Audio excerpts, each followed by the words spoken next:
స్వర్గీయ ఎన్టీఆర్ కు భారతరత్న ఇవ్వాలని మహానాడు వేదికగా టీడీపీ తీర్మానించింది. తెలుగు ప్రజల గుండె చప్పుడు అయిన ఎన్టీఆర్ దేశ రాజకీయాల్లోనూ తనదైన ముద్ర వేశారని తెలిపారు చంద్రబాబు.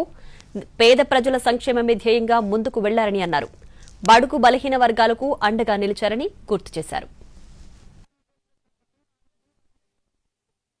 తెలుగు వారి ఆత్మగౌరవాన్ని నినాదంతో తెలుగు ప్రజల ఐక్యత కోసం బలోపేతం చేసి దేశ రాజకీయాల్లో ప్రాంతీయ పార్టీలకు గౌరవప్రద స్థానం తీసుకొచ్చిన మహోన్నత నాయకుడు శ్రీ ఎన్టీఆర్. భారత రాజకీయ చరిత్రలో ఆయన సేవలు విశిష్టమైనవి, అపూర్వమైనవి.